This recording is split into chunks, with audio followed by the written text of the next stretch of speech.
السلام علیکم۔ Lecture number 11 ہے ہمارا پاکستان کا زرعی نظام، یعنی اس میں ہم پاکستان میں زرعی شعبے کی اہمیت اور اس کی افادیت دیکھیں گے۔ پاکستان میں جو زرعی ترقی ہے، زراعت پاکستان کی معیشت میں ریڑھ کی ہڈی کی حیثیت رکھتی ہے اور زرعی شعبے سے تقریباً 70% لوگ اس سے وابستہ ہیں اور 70% لوگوں کو اس سے روزگار ملتا ہے۔ زرعی شعبہ ملک کی آبادی کو خوراک فراہم کرتا ہے اور اس کے علاوہ پاکستان کے کل رقبے کا تقریباً 25% حصہ زیر کاشت ہے۔ گزشتہ 10 سال زرعی شعبے میں اوسطاً 4.5% سالانہ کے حساب سے ترقی ہو رہی ہے اور اس شعبے سے ملک کی بڑی صنعتوں مثلاً سوتی کپڑا، چاول، چینی، فلور، گھی اور خوردنی تیل کی صنعتوں کے لیے خام مال بھی مہیا ہوتا ہے۔ پاکستان کی مجموعی ملکی پیداوار میں زراعت کا جو حصہ ہے وہ 26.4% ہے۔ اسے غلے کا گھر کہا جاتا ہے۔ پنجاب کو گندم کا گودام یا غلے کا گھر کہا جاتا ہے اور پنجاب میں دنیا کا بہترین نہری نظام قائم ہے جو تقریباً 150 سال پرانا ہے۔ چونکہ پاکستان ایک زرعی ملک ہے، ہمارے ملک کی مشہور غذائی فصلیں جو ہیں وہ گندم، چاول، چنا، مکئی، باجرہ، تیل اور جو وغیرہ شامل ہیں، جو ملک کی بڑھتی ہوئی آبادی کی غذائی ضروریات کو پورا کرتی ہیں۔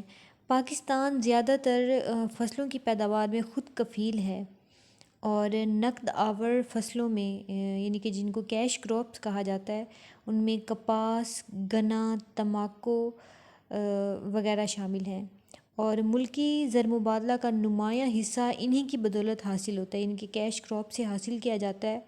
یہ صنعتی خام مال کا اہم ذریعہ ہے۔ پاکستان پھلوں کی پیداوار میں بھی بہت شہرت رکھتا ہے اور صوبہ سرحد بلوچستان اور پنجاب میں پھل وافر مقدار میں پیدا ہوتے ہیں اور اہم پھل جس طرح سے آم، کنو، مالٹا، امرود، کیلا، سیب، آلو بخارا، خوبانی، آڑو وغیرہ شامل ہیں اور خشک میوہ جات زیادہ تر جو ہے نا وہ صوبہ سرحد KPK میں کاشت ہوتے ہیں اور پاکستان پھلوں اور خشک میوہ جات کی برآمد سے ہر سال کثیر زر مبادلہ کماتا ہے۔ پاکستان کی کل آبادی کا 51% حصہ زراعت سے روزگار حاصل کرتا ہے اور محنت کرنے والے افراد کا 52% اور دیہی آبادی کا 70% زراعت سے وابستہ ہے۔ زرعی شعبے کی ترقی کے لیے حکومت چھوٹے کسانوں کو آسان اقساط پر قرضے بھی فراہم کرتی ہے تاکہ زیادہ سے زیادہ لوگوں کو روزگار مہیا کیا جا سکے۔ نیکسٹ ہے اہم ترین ذریعہ روزگار۔ زراعت کی پاکستانی معیشت میں سب سے بڑی اہمیت یہ ہے کہ یہ روزگار لوگوں کو مہیا کرتا ہے۔ جیسا کہ میں نے بتایا کہ پاکستان کی تقریباً 70% آبادی دیہاتوں پر مشتمل ہے اور دیہات کے لوگ زیادہ تر زراعت پر ڈیپینڈ کرتے ہیں اور زراعت نے ہماری آبادی کے بہت بڑے حصے کو یہ روزگار فراہم کرتا ہے۔ اگر زراعت نہ ہو تو پاکستان کی خاصی آبادی بے روزگار ہو جائے گی اور ملکی معیشت جو ہے نا وہ خسارے میں چلی جائے گی۔ قومی آمدنی کا ذریعہ، چونکہ پاکستان میں زراعت سب سے بڑا شعبہ ہے، اس سے زیادہ لوگ وابستہ ہیں، اس لیے زرعی شعبے سے حاصل ہونے والی آمدنی بھی دوسرے شعبوں کے مقابلے میں کہیں زیادہ ہے۔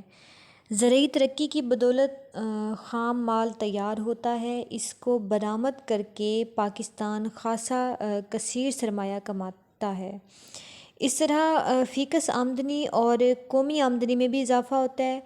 ماہرین معاشیات کے مطابق ملکی آمدنی کا 60% حصہ زراعت کے شعبے کی برآمدات سے حاصل کیا جاتا ہے۔ غذائی اجناس کی فراہمی۔ زراعت ہمارے لیے اس طرح اہم ہے کہ یہ ہمیں غذا فراہم کرتی ہے۔ اگر زراعت پسماندہ ہو جائے تو ہماری حکومت کو بڑی تعداد میں خوراک باہر کے ممالک سے درآمد کرنا پڑے گی، جس کے لیے بہت زیادہ سرمایہ بھی درکار ہوگا۔ لیکن قدرت نے پاکستانیوں کو یہ نعمت عطا کی ہے کہ یہ لوگ اپنی تیار کردہ فصل سے خوراک کھاتے ہیں اور کسی دوسرے ملک کے مرہون منت نہیں ہوتے، یعنی کہ دوسروں پر ڈیپینڈ نہیں کرتے۔ صنعتوں کو خام مال کی فراہمی، زراعت سے ملکی صنعتوں کو خام مال فراہم کیا جاتا ہے، جس سے صنعتی ترقی ممکن ہوتی ہے۔ ملکی وسائل سے اگر صنعتوں کو خام مال بکثرت سے فراہم کیا جائے تو اس سے بھی خام مال درآمد ہونے پر جو زر مبادلہ صرف ہوتا ہے اسے بچایا جا سکتا ہے۔ اور یہاں پر یہ بات بھی قابل ذکر ہے کہ مجموعی ملکی پیداوار میں زراعت کا حصہ جو ہے وہ 37% ہے۔ زر مبادلہ میں اضافہ، زراعت کی اہمیت اس لیے بھی بہت زیادہ ہے کہ یہ پاکستان کے زر مبادلے میں اضافے کا باعث ہے۔ پاکستان زرعی خام مال کو باہر کے ممالک میں برآمد کر کے کثیر سرمایہ کماتا ہے، جس طرح نیز یعنی پھل، میوہ جات، کپاس اور تمباکو ایسی زرعی پیداوار ہیں جو پاکستان کے زر مبادلے میں خاصی اضافے کا باعث ہیں، کیونکہ پاکستان کی ان اجناس کی باہر کے ممالک میں بہت زیادہ مانگ ہے۔ اور معاشی اور صنعتی انقلاب، شعبہ زراعت کی ترقی حقیقتاً معاشی انقلاب کی پہلی سیڑھی کی حیثیت رکھتی ہے، کیونکہ اس کے خام مال سے صنعتوں میں پیداوار میں اضافہ کیا جاتا ہے اور اس پیداوار سے بیرون ملک تجارت کی جاتی ہے۔ دنیا عالم کے ہر ملک کے صنعتی ترقی اس ملک کی جو ہے نا زرعی ترقی کے ساتھ وابستہ ہوتی ہے۔ زرعی شعبے کو ترقی دے کر صنعتی انقلاب برپا کیا جا سکتا ہے۔ اور برآمدات کا اہم ذریعہ زراعت اس لیے بھی اہم ہے کہ یہ ہماری برآمدات کا اہم ذریعہ ہے۔ زرعی پیداوار کو ہم بیرون ممالک میں برآمد کرتے ہیں، جس سے زر مبادلہ حاصل ہوتا ہے۔ پاکستان چونکہ ایک زرعی ملک ہے، لہٰذا پاکستان کی برآمدات بھی زیادہ تر زرعی اجناس ہیں۔ بیرونی قرضوں سے نجات، زرعی پیداوار میں اضافہ کرتے ہوئے اپنی ملکی ضروریات سے زائد پیداوار کو برآمد کر کے دیگر اشیاء منگوائی جا سکتی ہیں، اور اس سے برآمدی پالیسی میں بھی توازن پیدا ہوتا ہے اور ہم زراعت کو ترقی دے کر اس سے حاصل ہونے والی آمدنی سے بیرونی قرضے بھی اتار سکتے ہیں۔ اور بیرونی قرضوں سے بھی نجات، زرعی پیداوار میں اضافہ کر کے ہمیں ان قرضوں سے نجات مل سکتی ہے۔ اس کے علاوہ قیمتوں میں استحکام، یہ استحکام لکھا ہوا ہے یہاں پر۔ زرعی شعبے کی ترقی کے لیے حکومت چھوٹے کسانوں کو آسان اقساط پر قرضے بھی دے رہی ہے، تاکہ زیادہ سے زیادہ لوگوں کو روزگار میسر آ سکے اور شہروں کی طرف نقل مکانی کا رجحان کم ہو۔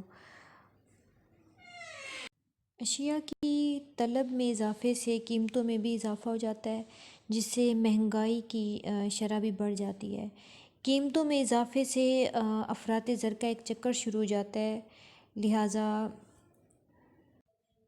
زرعی ترقی سے بھی قیمتوں میں استحکام پیدا کیا جا سکتا ہے۔ یہاں پر یہ استحکام میم کاف کے ساتھ ملا ہوا ہے، یہ استحکام لکھا ہوا ہے، استحکام۔ اور قدرتی وسائل کا استعمال، اسی طرح سے زرعی ترقی کے لیے قدرتی وسائل کا درست استعمال یہ بھی بہت ضروری ہے۔ اور اس کے علاوہ پاکستان کے جو موسم ہیں، بفضل خدا پاکستان کے موسم زراعت کے لیے سازگار ہیں۔ پاکستان میں سال میں 2 مرتبہ فصلیں جو ہیں نا وہ موسم کے لحاظ سے کاشت کی جاتی ہیں، جیسا کہ فصل ربیع کا موسم جو ہے نا وہ ستمبر سے اپریل تک رہتا ہے، جس میں گندم، چنے، جو اور تیل کے بیج کاشت ہوتے ہیں، جبکہ فصل خریف کا موسم جو ہے نا وہ اپریل سے لے کر اکتوبر تک رہتا ہے، اور اسی دوران چاول، مکئی، کپاس، گنا اور باجرہ کاشت کیا جاتا ہے۔ اور پاکستان کا جو نہری نظام ہے وہ دنیا کا وسیع ترین نظام ہے، جس میں سب سے اہم جو ہے نا وہ نہریں ہیں۔ نہری نظام چھوٹے بڑے ڈیموں، بیراجوں اور رابطہ نہروں پر مشتمل ہے، اور دوسرے زرعی آبپاشی یعنی ٹیوب ویل جو ہے نا، ٹیوب ویل، کنویں، کاریز اور تالاب وغیرہ ہیں۔ اور زرعی شعبے کی ترقی کے لیے حکومت نے زرعی بینک قائم کیا ہے تاکہ کسانوں کو جو ہے نا وہ بہتر بیج، کھاد، زرعی مشینیں اور آلات کے لیے قلیل اور طویل جو ہے نا وہ مدتی قرضے جو ہے نا وہ مہیا کیے جا سکیں۔ اس کے علاوہ دیگر اداروں، عام تجارتی بینکوں اور کوآپریٹیو بینکوں سے بھی ایسے قرضوں کی سہولیات فراہم کی جا رہی ہیں۔ موجودہ پنجاب حکومت جو ہے نا وہ کسانوں کی خوشحالی اور بہتری کے لیے سبسڈی پر گرین ٹریکٹر فراہم کر رہی ہے، یعنی تاکہ زراعت کے شعبے میں ترقی ہو سکے۔ اس کے علاوہ بھی حکومت نے کافی اقدامات کیے ہیں زرعی شعبے کو ترقی دینے کے لیے، جیسا کہ کسانوں کو جدید زرعی آلات آسان شرائط پر فراہم کیے جا رہے ہیں تاکہ ملک کی پیداوار میں اضافہ کیا جا سکے، اور کسی بھی قدرتی آفت میں کسانوں کو ہونے والے نقصان سے بچانے کے لیے فصلوں کو انشورنس بھی کی جا رہی ہے۔ اور اس کے علاوہ غذائی ضروریات پوری کرنے کے لیے پنجاب حکومت نے کچن گارڈننگ پروگرام شروع کیا ہے، اور اس سلسلے میں مفت سبزیوں کے بیج ہیں نا وہ لوگوں کو فراہم کیے گئے ہیں۔ اور نہری پانی کی چوری روکنے کے لیے جو اقدامات کیے گئے ہیں اس میں جو ہے نا اس سلسلے میں جرمانہ اور سزائیں بھی دی جا رہی ہیں لوگوں کو، اور نہری پانی کی کمی کو پورا کرنے کے لیے نہروں کو بھل صفائی ہر سال کی جاتی ہے تاکہ جو اس کے ٹیلے ہوتے ہیں نا، ٹیلوں پر موجود کاشتکاروں کی پانی کی قلت کو دور کیا جا سکے۔ اور اس کے علاوہ پنجاب گورنمنٹ نے اس پروگرام کے تحت گریجویٹس میں 12.5 ایکڑ سرکاری اراضی تقسیم کی ہے، یعنی حکومت پاکستان نے بہت زیادہ زرعی شعبے کو ترقی دینے کے لیے جو ہے نا وہ اقدامات کیے ہیں۔ یعنی پاکستان میں زرعی شعبے کا جو نظام ہے وہ کافی حد تک ترقی یافتہ ہے، لیکن ابھی بھی اس میں مزید جو ہے نا وہ اقدامات کی ضرورت ہے۔ حکومت کو اس میں مزید بھی سٹیپس ابھی بھی لینے چاہیے۔ اس سے ریلیٹڈ کوئی کویسچن ہو تو آپ لوگ گروپ میں سوال پوچھ لیں۔ بہت شکریہ، اللہ حافظ۔